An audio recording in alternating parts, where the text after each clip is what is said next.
हर मास के देह में ममता अंता रखना सब दुखों का कारण है। इस देह से परे देह का जो संचालन करने वाला चित्त है, उस चित्त को जो सत्ता दे रहा है, उस शुद्ध परमात्मा का, आत्मदेव का वास्तविक स्वरूप हम नहीं जानते। इसीलिए मानते हैं कि देव कोई आकाश पाताल में है, हमारा ईश्वर कोई देश विशेष में है, हमारा ईश्वर कोई क्रिया साध्य है। परमात्मा कोई क्रिया साध्य चीज नहीं है। जो क्रिया से पैदा होता है वो क्रिया का फल देकर वो चीज फिर नाश हो जाती है। क्रिया प्रकृति में होती है, प्रकृति परमात्मा की सत्ता से सत्ता वाली है। तो परमात्मा कोई क्रिया साध्य चीज नहीं है।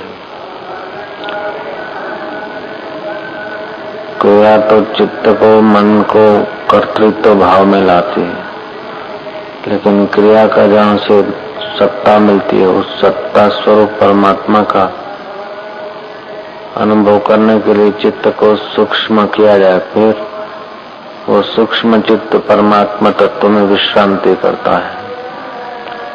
बहिर्मुख चित्त जो है वो जगत के तरफ और देह के तरफ भागता है। अंतर्मुख चित्त जो है वो स्वरूप की विश्रांति के तरफ झुकता है।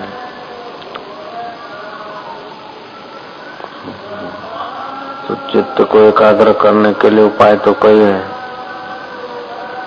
इन सतत चित्त एकाग्र तो नहीं रह सकता, इसलिए 4 मार्ग बताए, 4 उपाय साधन बताए। कभी तो ध्यान में डूबे, ध्यान से समय बच जाए तो ओमकार का जप करें। उस जप से भी विवेक वैराग्य प्रखर होता है। ओम का पवित्र जप करने पर वाणी का और वृत्तियों का संयम होने लगता है।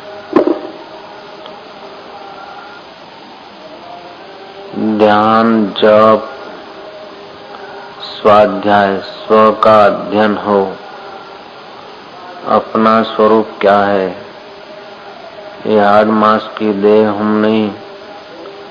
इस देह में तो रोज कितना ही अन्न, जल, फल आदि डालते हैं, नहीं खाया तब ये चीजों का नाम होता है, खा लिया तो मैं मान लेते हैं।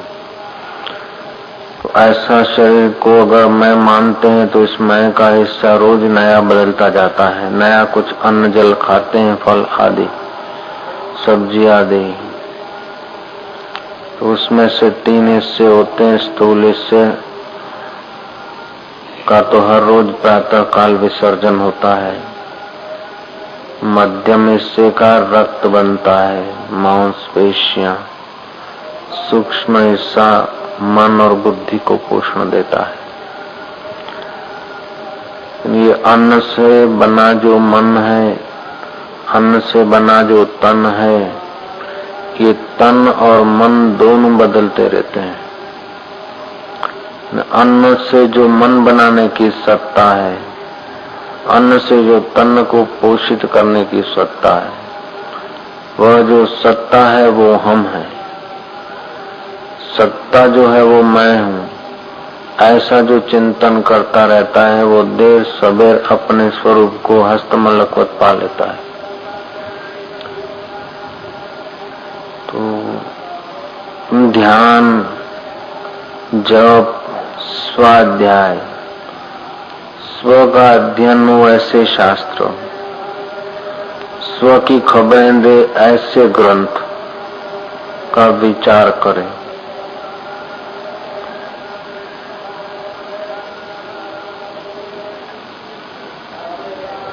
बार बार वेदांत का, स्वाध्याय का, श्रवण आदि का लाभ मिलता है तो वह श्रवण बढ़ने पर मनन का रूप धारण कर लेता है।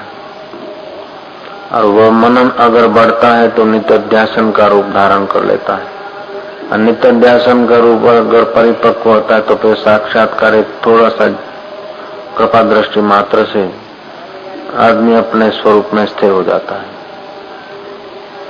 फिर उसका देह अध्यास शांत हो जाता है। ऐसों के लिए कहते हैं गलते देह अध्यासम विज्ञाते परमात्मने। यत्र यत्र मानो जाति तत्र तत्र समाधयो। उसका देह अध्यास गलित हो गया, उसने परमात्मा को पा लिया। अब उसका मन जहाँ जहाँ जाता है वहाँ वहाँ समाधि है। अब जगत की सत्यता उसे प्रतीत नहीं होती, जगत का आकर्षण विकर्षण उसे नचाता नहीं। वो समझ लेता है कि जगत समुद्र में लहरियों की नाई है। ये जगत में कई आए कई गए, राजा रंक फकीर, सब चला चली का मिला। पानी में बुदबुदा हुआ, नाचा कूदा और पानी में समा गया। ऐसे ही पांच भूतों का पुतला बना, उस चैतन्य की सत्ता से नाचा चला फिरा, फिर उसी पांच भूतों में लीन हो जाएगा। ये शरीर रूपी बुदबुदे पैदा होते हैं, लीन होते हैं, लेकिन ऐसा कोई एक तत्व है जो कभी पैदा नहीं होता और कभी मरता नहीं, लीन नहीं होता। सृष्टि की उत्पत्ति के पहले था, सृष्टि के वक्त भी है और सृष्टि का लय हो जाएगा तब भी वो रहेगा। वो कौन है जो प्रलय के बाद भी रहता है? प्रलय में कुछ नहीं होता है, कुछ नहीं होने की भी जो खबर देता है, वह कौन है? उसका पता अगर लग जाए, नहीं लगा तब तक हम बोलते हैं परमात्मा। जब तक पता नहीं लगा तब तक समझते कोई वो दूर है, कोई देश में, कोई जगह में, कोई स्थान में बैठा बैठा संचालन कर रहा है। जब पता चलेगा तो पाएंगे कि अरे वो दूर नहीं, वास्तव में वो है, हम नहीं। जिसको आज तक हम मैं मानते, वो मैं नहीं है। वास्तव में वो असली जो चैतन्य परमात्मा है वो ही है। हमारी मानी हुई मैं फिर लीन हो जाती है, असलियत में हमारी मैं अपना रूप प्रकट करती है। शिवोहम सच्चिदानंदोहम शुद्धोहम। ये प्रकृति के कार्य कोई कितनी भी शुद्धि से करो फिर भी उसमें कर्ता भाव है तो अशुद्ध हो ही जाते हैं, कोई न कोई दोष हो ही जाता है। सर्वा कर्मा अखिलम पार्थ ज्ञानेन परिसमाप्यते। तो उस अपने स्वरूप का ज्ञान प्राप्त होता है वह। तो इसके लिए चार उपाय हैं, चार द्वार हैं, विवेक, विचार, सम और सत्संग। आत्मा अविनाशी है, जगत विनाशी है, ऐसा बार बार विवेक किया जाए। इंद्रियों को, मन को, बुद्धि को चलाने वाला कौन? जब तब कर रहा हूं इसको देखने वाला भीतर कौन? स्वाध्याय और तपस्या या पर्यटन जो हो रही है, इस पर्यटन में कड़वे और मीठे अनुभव हो रहे हैं जीवन के। कड़वे अनुभव भी आते हैं, मीठे अनुभव भी आते हैं और जाते हैं, लेकिन ऐसा कौन है जो इन सब का साक्षी बैठा है? बचपन आई और गई, ऐसा कौन है जो बचपन का अभी खबर दे रहा है कि बचपन में ऐसा हुआ था? जवानी आई और गई, ऐसा कौन है जो जवानी में आने वाले विकार और संयम, इन सब को अभी जो देख रहा है वो कौन है? बुढ़ापे के दुर्बल विचार अथवा दुर्बल स्वास्थ्य को और सबल विचार या स्वबल स्वास्थ्य को जो देख रहा है वो कौन है? इस प्रकार का विचार करे। सम, संतोष, सत्संग और विचार। सम माना मन को रोके, संतोष माना कि इंद्रियों के भोगों में, बाह्य चीजों के संग्रह में संतोष कर ले, क्योंकि बाहर की चीजों, बाहर के भोगों के संग्रह में लग गया तो मोक्ष पथ में आड़ हो जाएगी। तो सम, संतोष। सम माना मन को रोकना, जिधर जिधर मन इधर उधर की बातें सोचे, संकल्प और विकल्प करे तो उसे रोकने का प्रयास करना, अथवा तो आखिर क्या सर्वविवेक करना। संतोष, सत्संग और विचार, सत्य स्वरूप परमात्मा का संग हो। सत्य स्वरूप परमात्मा तत्व में जिनका मैं बराबर स्थित हो गया है, ऐसे पुरुषों का संग अमोघ होता है। सम, संतोष, सत्संग और विचार। विचार, जब तक के विचार अलग बात है, नियम टाइम के विचार अलग बात है। यहाँ तो विचार ये है कि विचार कहाँ से उठता है, उस विचार का विचार करना। मैं कौन हूँ इसका विचार करना है। मन बुद्धि के परे और तमाम अनुभवों को जो देख रहा है वो कौन। ईश्वर किसको कहते हैं, परमात्मा किसको कहते हैं, जीव किसको कहते हैं, इस प्रकार का विचार। जिस चीज को पाना है उसकी पहले समझ होनी चाहिए, डेफिनेशन होनी चाहिए। हमारे पास उस तत्व की थोड़ी बहुत शास्त्रीय डेफिनेशन होगी तो मन फिर उस प्रकार की चिंतन में लगेगा। तो आत्माकार चिंतन करने से वृत्ति आत्माकार होगी। जगताकार जो अंदर भरा है आकर्षण, वो क्षीण होता जाएगा। ये धीरे धीरे ज्ञान परिपक्व होता है ज्ञानियों के संग से। ध्यान और जप मदद तो करता है, लेकिन ध्यान के बाद भी ध्यान का करने वाला मौजूद रहता है। समाधि लगी, समाधि के 4 भेद होते हैं, आनंदानुगत, विचारानुगत, सविकल्प और निर्विकल्प है समाधि। फिर निर्वाण, महानिर्वाण, ये सब होते। लेकिन इन सब का अनुभव करने वाला, समाधि करने वाला मौजूद रहता है। वो करने वाला, समाधि करने वाला, समाधि लगी तब भी, समाधि सविकल्प थी तब भी, समाधि निर्विकल्प हो गई तब भी, और समाधि से उठा तब भी। इसका कौन था देखने वाला? समाधि करने वाला कौन था?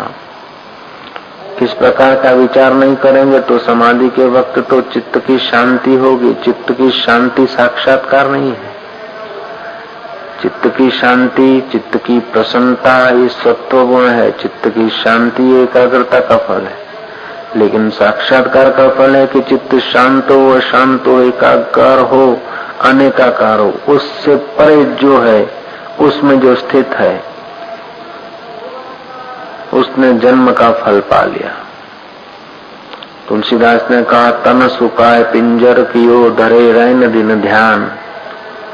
तुलसी मिटे न वासना, बिना विचारे ज्ञान। जब तक भीतर कर्ता मौजूद है तब तक वासना, बुद्धि पूर्वक की वासनाएं दूर नहीं होती।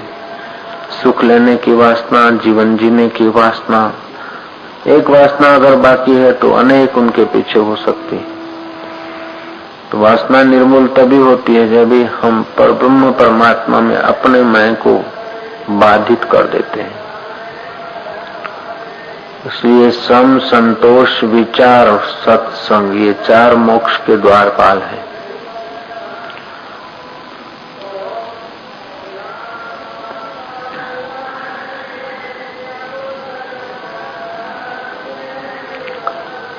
सत्संग तो हमें ये संदेश देता है कि जैसा मन चिंतन करता है वैसा जगत भासता है।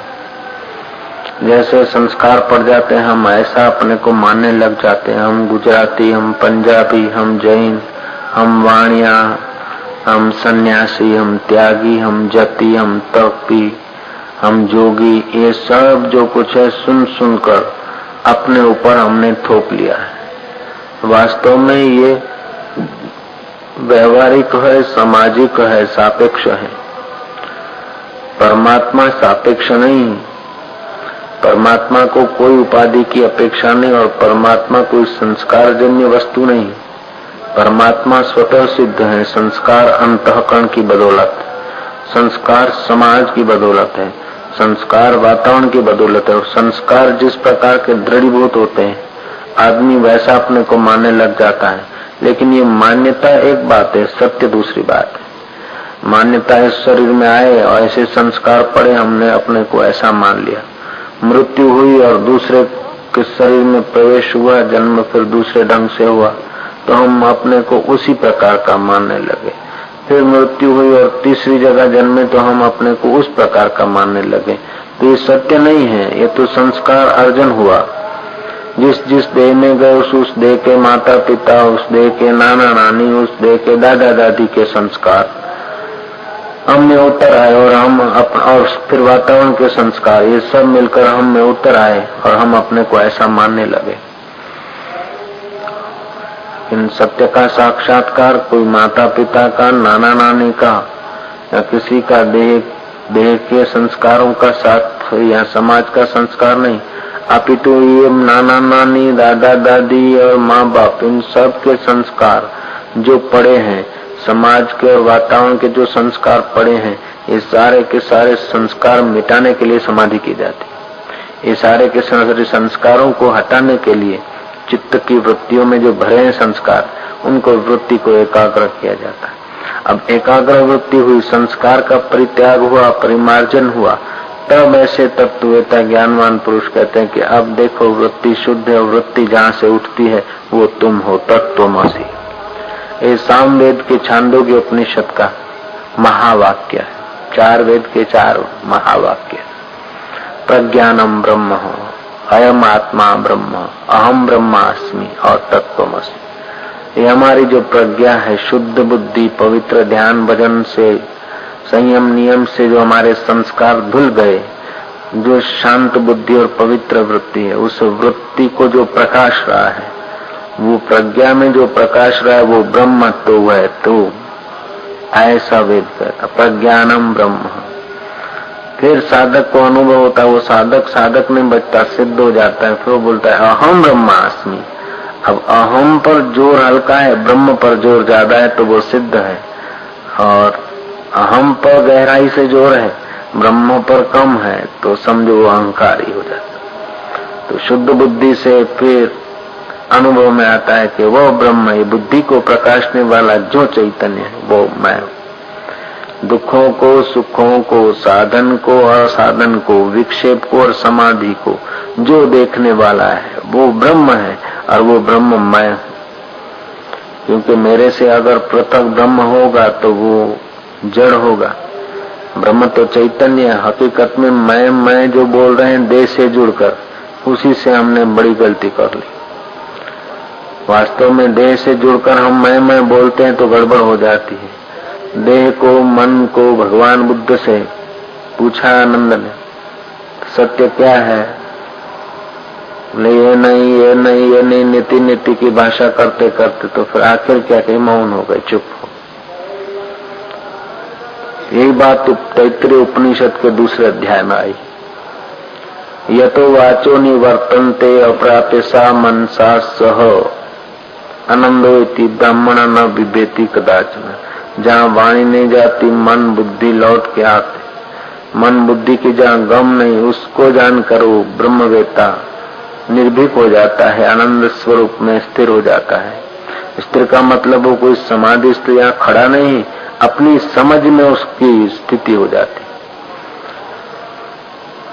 फिर जैसा उसका प्रारब्ध भिक्षा मांगकर जिए, उसको कोई परवाह नहीं, राज्य करे उसे कोई परवाह नहीं, समाधि करे उसे कोई परवाह नहीं। उसने जान लिया कि ये शरीर नहीं, इंद्रियां नहीं, प्राण नहीं, मन नहीं, बुद्धि नहीं, चित्त नहीं, मैं जो चित्त के साथ जोड़कर बोल रहा है वो नहीं, चिदावली नहीं। लेकिन इस चिदावली से लेकर शरीर और इंद्रियों पर्यंत जो कुछ हो रहा है वो सब परिवर्तित हो रहा है, प्रकृति में हो रहा है।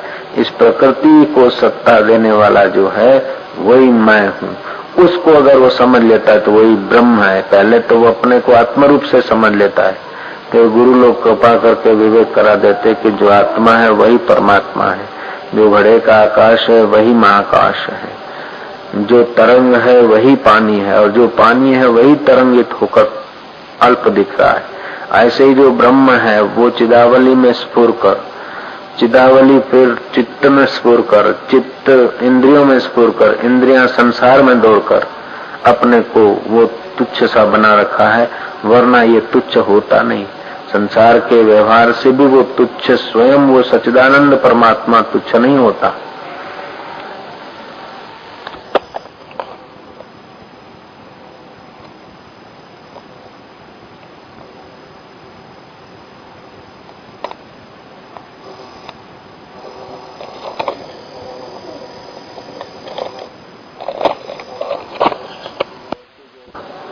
अब इस वृत्ति में जैसे जैसे संस्कार पड़े हैं, ऐसा ऐसा जगत का मैंने एहसास किया। मेरे अंदर संस्कार जैसे पड़े हैं, उस व्यक्ति को उसी ढंग से हम सोचूंगा, उसी ढंग से उसको अच्छा बुरा कहूंगा। दूसरे व्यक्ति के अंदर जैसे संस्कार पड़े हैं, वृत्ति तो है लेकिन वृत्ति में जैसे संस्कार पड़े हैं, ऐसा ऐसा सोचते हैं। तो जिस सत्ता से मेरी आंखें देखती है वृत्ति से, वही वृत्ति की चेतन सत्ता से तुम्हारी आंखें देखती है। वही घोड़े की आंखें भी उसकी सत्ता से देखती, गाय की आंखों में भी उसी की सत्ता। तो वो जो प्रज्ञान स्वरूप बुद्धि में, मन में, वृत्ति में जो चैतन्य सत्ता है, वह ब्रह्म है, प्रज्ञानम ब्रह्म। कईयों को फिर इस ढंग से बोलता कि यही जो आत्मा है वही ब्रह्म है, अयम आत्मा ब्रह्म। जैसे घड़े का आकाश घटाकाश कहा जाता है, तो घड़े का आकाश ही महाकाश है। ऐसे बिंदु ही सिंधु है और सिंधु बिंदु है। सिंधु बिंदु तो बिंदु सिंधु से अलग कर दो तो सूख जाएगा। अलग करके कहने का नहीं, दृष्टांत का लक्ष्यार्थ लिया जाता है। तो जो इस शरीर में जो चेतना आ रही है, जो ज्ञान की धारा है, वही अनंत ब्रह्मांडों में फैली। जहाँ जहाँ जैसे जैसे चित्त है, वहाँ वहाँ उसकी ऐसी सी दशा है। पेड़ में भी वो चेतना तो है, लेकिन घनीभूत अंतःकरण है इनका, इसलिए इन्हें घोर सुषुप्ति में, घोर सुषुप्ति की आयुष योनि है, इनको एहसास कम होता है। पशु पक्षियों को इनसे थोड़ा ज्यादा होता है, मनुष्यों को इनसे ज्यादा होता है, देवताओं को इनसे ज्यादा होता है। तो इनके साधन थोड़े कम और ज्यादा विकसित है। इसीलिए जैसे 0 बल्ब 25 का, 50 का बल्ब, 1000 का बल्ब, वोल्ट का, जैसा जैसा साधन ऐसा ऐसा उसमें प्रकाश अधिक दिखता है, लेकिन प्रकाश तत्व एक है। ऐसा जिनको बोध हो जाता है वे कहते हैं अयम आत्मा ब्रह्म। ये जो इंद्रियों को, बुद्धि को, मन को, इस शरीर को प्रकाशित कर रही है, इस शरीर में जो मैं बैठा हूँ वो अनेकों शरीरों में मैं ही हूँ, ऐसा उसको दृढ़ बोध हो जाता है। ऐसा दृढ़ बोध हो जाता है तो हाथी पागल आ रहा है तो बुद्ध के आगे उसका पागलपन शांत हो जाता है, वो सरेंडर हो जाता है, क्योंकि बुद्ध की आत्मदृष्टि के वेव्स उस पर पड़ते हैं, वो झुक जाता है। एक अपने हम अपने आप को तो नहीं मारते, अपने आप का तो अहित नहीं करते। तो जिन महापुरुषों की अयम आत्मा ब्रह्म की दृष्टि पक्की हो गई, उनके आगे हिंसक प्राणी भी अपना हिंसक स्वभाव भूल जाते हैं। अहिंसा प्रतिष्ठा तत्सन्निधो वैरत्याग, जिसकी अपने स्वरूप में स्थिति हो गई वो हिंसा क्यों करेगा। अब बड़े में बड़ी तो हिंसा ये है कि अपने को आत्मा न मानकर अपने को देह मानना। यह बड़ी हिंसा शंकराचार्य ने कही, आदि शंकराचार्य के मत से। जीवों को मन से, वाणी से, कर्म से किसी को दुख न देना, ये तो अच्छा है, लेकिन अपने को भी देह से जोड़कर कर्ता न मानना, ये तो और अच्छा है। जिस देह में हम जाते हैं उस देह से जुड़ जाते हैं, फिर उसको कर्ता मानते हैं। तो कर्ता फिर चाहे कर्ता राजसी हो, तामसी हो के सात्विक हो, जब तक कर्ता है तो उन गुणों का भरता भी है, करने वाला मौजूद है।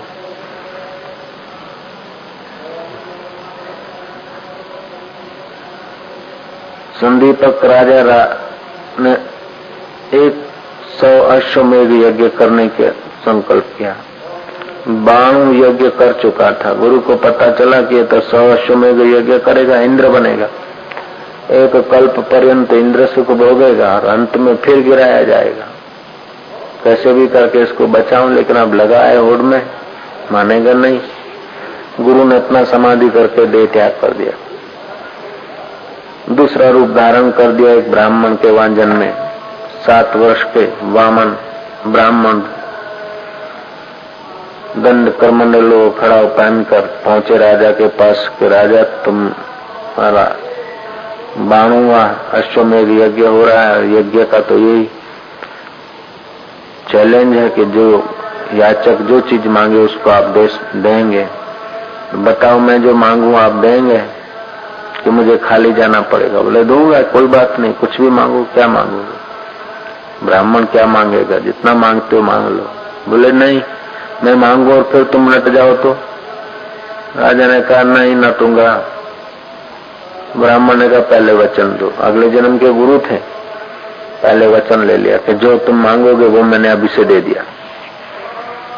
बटुक ब्राह्मण ने कहा कि आपका जो कुछ है वो मेरा हो जाए, आपका जो कुछ है वो सब मेरा हो जाए। ठीक हो गया।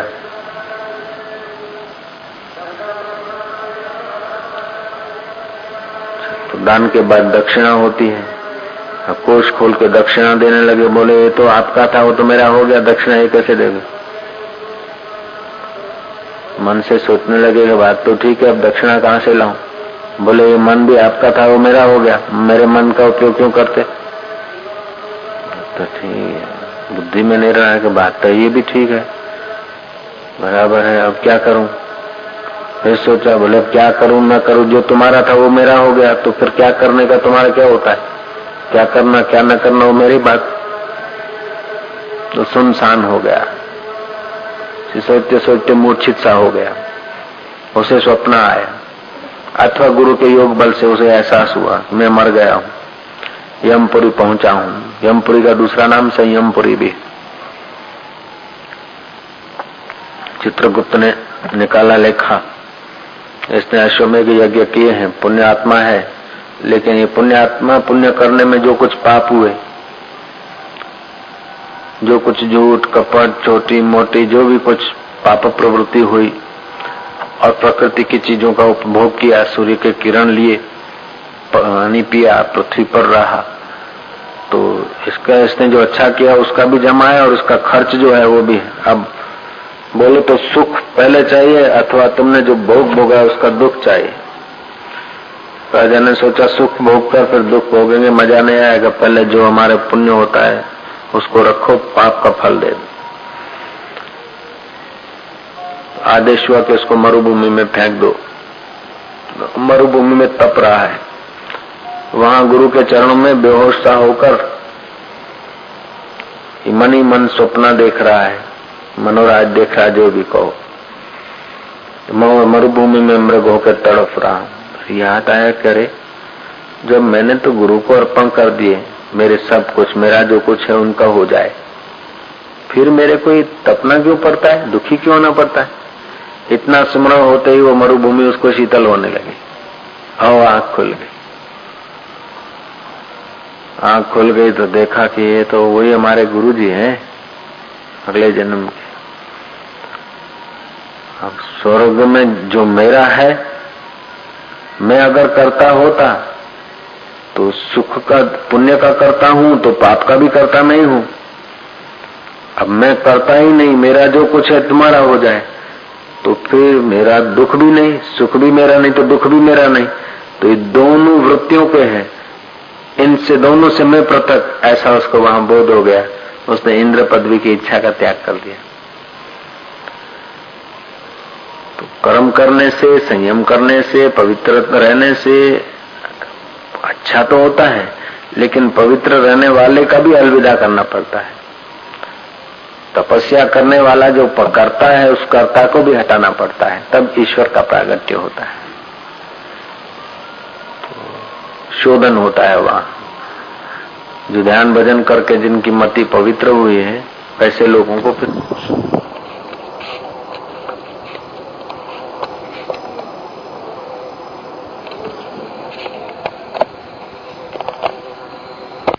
इन इंद्रियों ने किया। जप करने वाला मैं नहीं, जब भी प्राणों की सत्ता से होता है, मन के सहयोग से।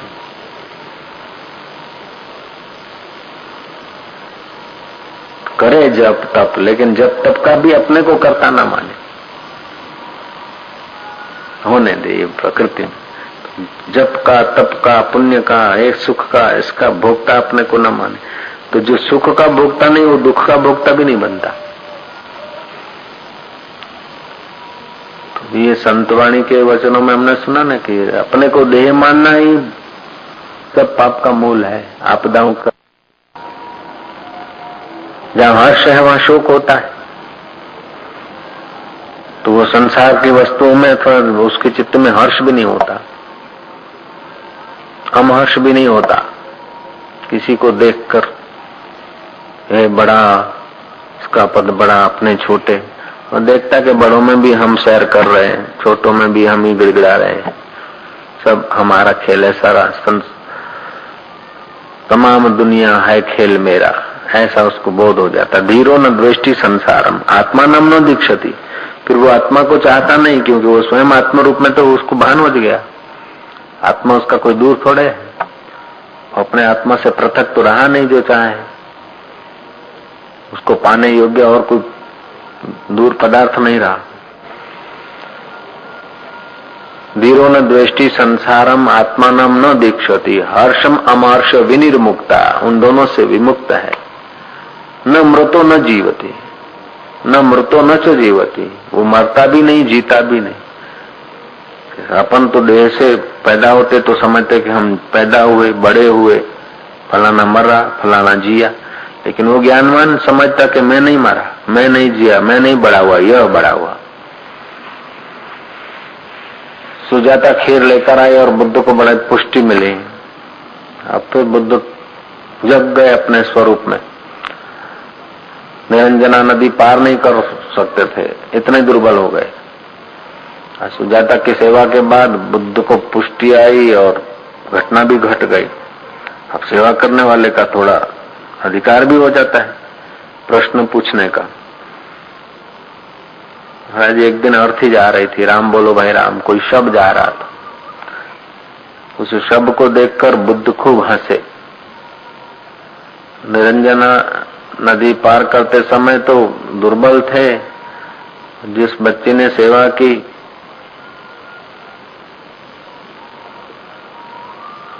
उसने देखा कि बुद्ध इतने हंस रहे, ले नाथ ये बनते, आप ही ने तो बताया कि घर में ऐसे वैराग्य हुआ था इस कारण कि शब्द को देखा,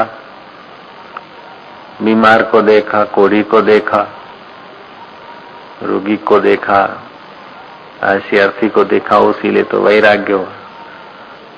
राजपाट छोड़कर अपनी पत्नी को, पुत्र को, पिता को, सबको, मित्रों को छोड़कर ईश्वर का रास्ते आए। और अभी अर्थी को देखकर आप इतना हंस रहे। घर में थे तो अर्थी को देखकर, ननामी को देखकर इतने वैराग्य में छलक आए और अभी हंस रहे।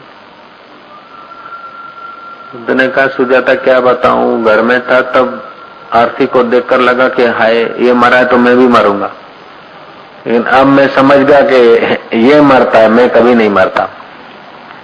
यह माना ये देह मरता है, मैं नहीं मरता। पहले देह में अपने को मानता था, अब मैं जो हूं उसका मुझे पता चल गया कि मैं हूं, मेरा कोई मृत्यु नहीं होती, मेरा कोई जन्म नहीं, मैं बड़ा भी नहीं होता, छोटा भी नहीं होता, मैं सुखी भी नहीं होता, दुखी भी नहीं होता।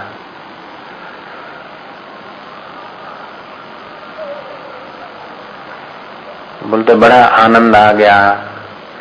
तो आनंद किस में है बताओ? भोग में आनंद है कि परमात्मा में आनंद है? सुख मिला बड़ा, तो भोग में सुख है कि ईश्वर में सुख है? सुख का एहसास हुआ, हाय ये हो गया, सुख हुआ। तो सुख किस में है? वस्तुओं में सुख है कि आत्मा में सुख है? न सुख वस्तुओं में है, न सुख आत्मा में है, सुख है वासना में।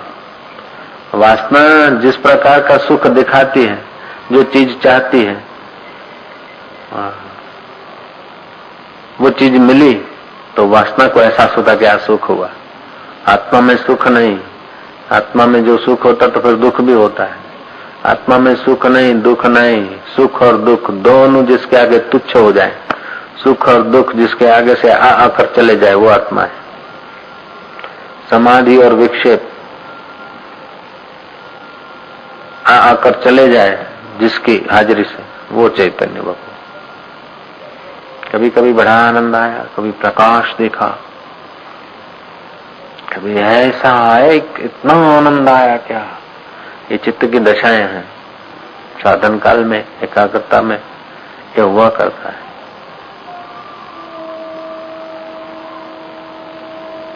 ये चिराग है, मंजिल नहीं।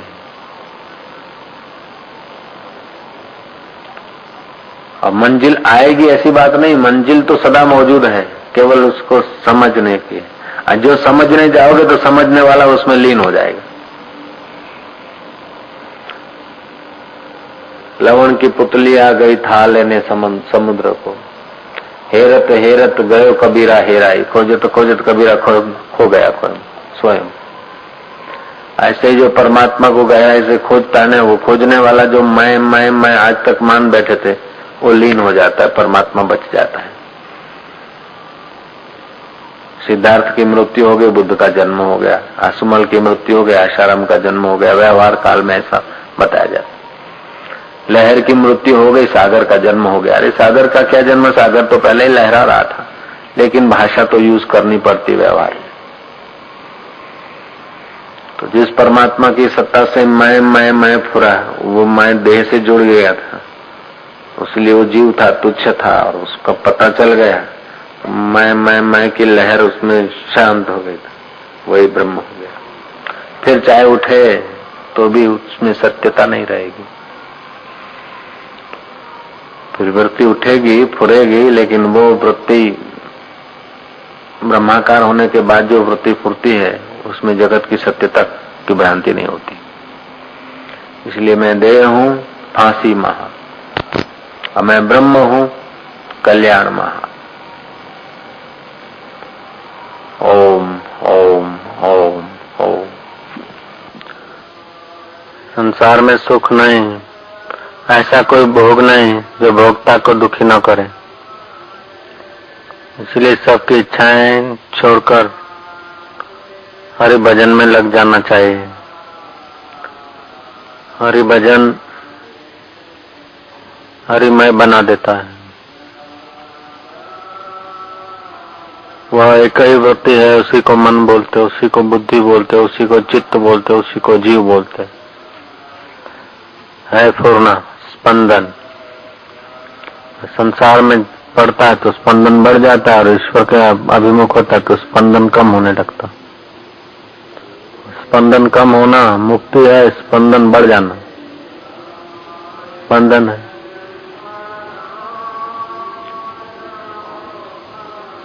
इसलिए मौन, दो आदमी रह के भजन करना चाहते हैं, उनके भजन में बरकत कभी नहीं होती, तब अकेला में होता है। दो पास में भी होते तो भी खटकता है, मानसिक थोड़ा असर होता है। इसलिए भजन भोजन जो है ना, अकेले में होता है। भोजन तो खैर भीड़ में कर ले चला जाए, लेकिन भजन जो है, भजन तो दो में कोई ऐसा समय निकालना चाहिए। या तो सब में एक ऐसी भावना करके अनेक में बैठकर भी भजन हो, या तो फिर अकेला।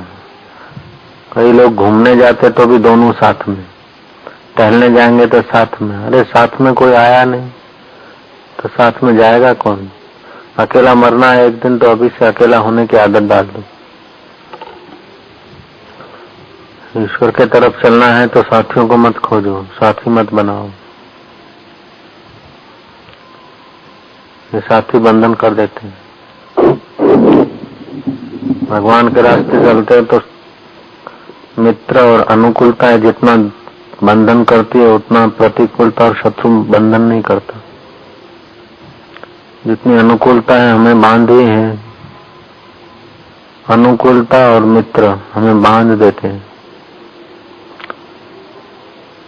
अनुकूलताओं को त्याग दो, अनुकूलता की आशा न रखो, अब प्रतिकूलताओं से डरे नहीं, ईश्वर रास्ते चलता रहे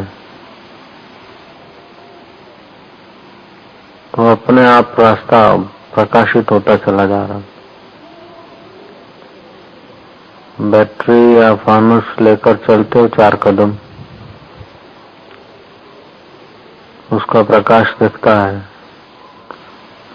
4 कदम और चलो तो प्रकाश उसका और फैलता ही जाएगा। मीलों तक का रास्ता तय हो जाता है उस छोटे प्रकाश में। ऐसे ईश्वर के तरफ चलता है। उस वक्त अपने को भले कोई अल्प समझे, छोटा समझे, कोई सूचना, कोई जानकारी नहीं, लेकिन चलने लगे तो सब रास्ते उसके अपने होते चले जाएंगे। समय को अजाया न गंवाए। बहुमूल्य वक्त को, बहुमूल्य जन्म को, बहुमूल्य अवसर को, जो बहुमूल्य में बहुमूल्य परमात्मा है, उसके पवित्र जप में, उसके पवित्र चिंतन में, उसके पवित्र ध्यान में, उसके पवित्र विचार में जप करे। जप में से थके तो ध्यान करे, स्मरण करे। उस काम काज सेवा करते करते भी परमात्मा के नाम का स्मरण हो सकता है। गृहस्थी आदमी 8 घंटे नौकरी धंधा में लगाए, 6 घंटे सोने में लगाए, 14 घंटे, 2 घंटे और फालतू लगा दे 16, तो भी 8 घंटे वो भगवान का भजन कर सकते।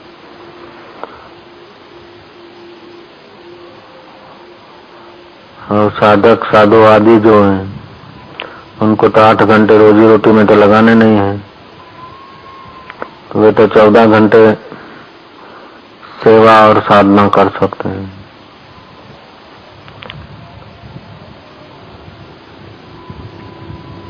अपने तन से सद्प्रवृत्ति हो, परोपकार की हो, और मन से चिंतन हो। 8 घंटे नौकरी करने वाले, धंधा करने वाले लोग धंधे और नौकरी पे भी भगवान का स्मरण करते रहते। करने वाले तो स्मरण भीतर की चीज है। जिसको पूरा अवसर मिल गया फिर कहना क्या। वो अगर अपना समय शक्ति का ठीक सदुपयोग करे तो बहुत आगे निकल सकते हैं। अगर साथी ढूंढते रहेंगे, मित्रों को याद करते रहेंगे, संबंधियों को संवारते रहेंगे, आयुष्य तो क्षीण होती चली जाएगी। मृत्यु का झटका आएगा, कोई साथ में तो आएगा नहीं।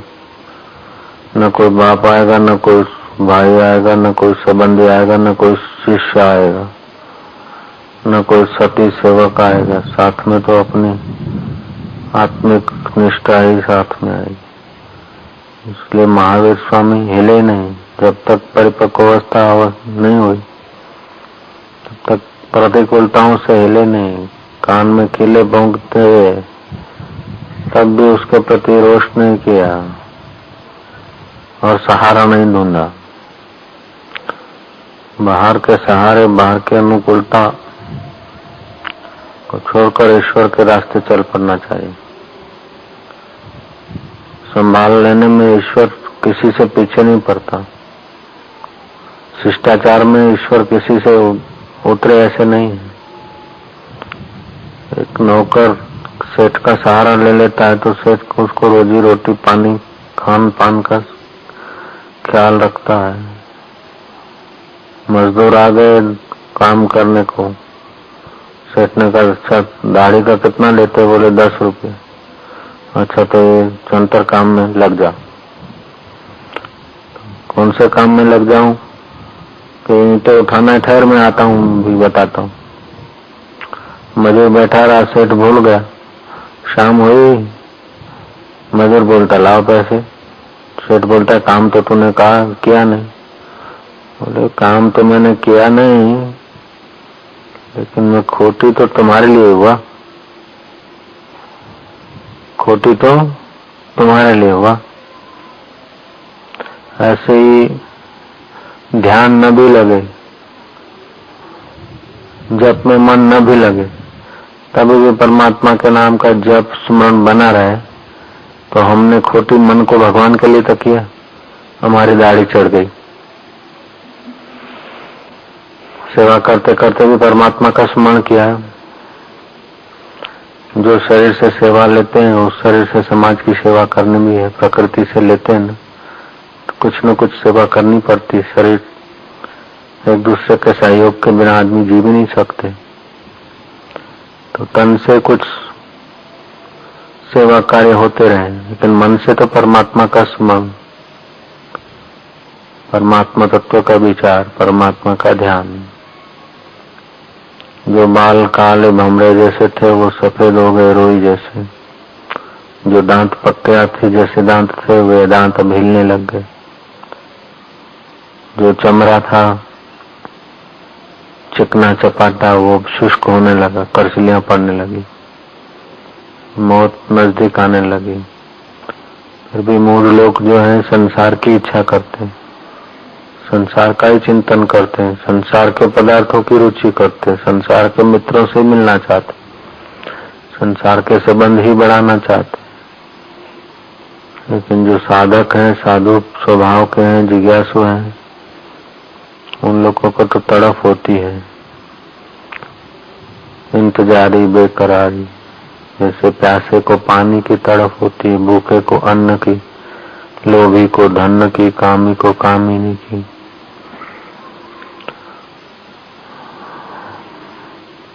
मौत के घाट उतरे हुए व्यक्ति को बचाने वाले की तड़फ होती है। ऐसे ही जिज्ञासु को संसार मौत की घाट है।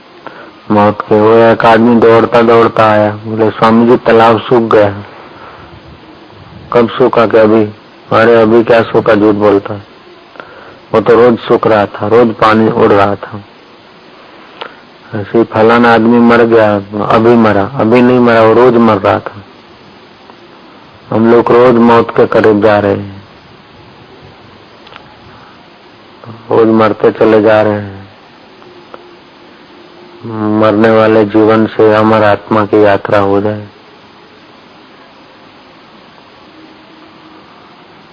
ओम ओम ओम।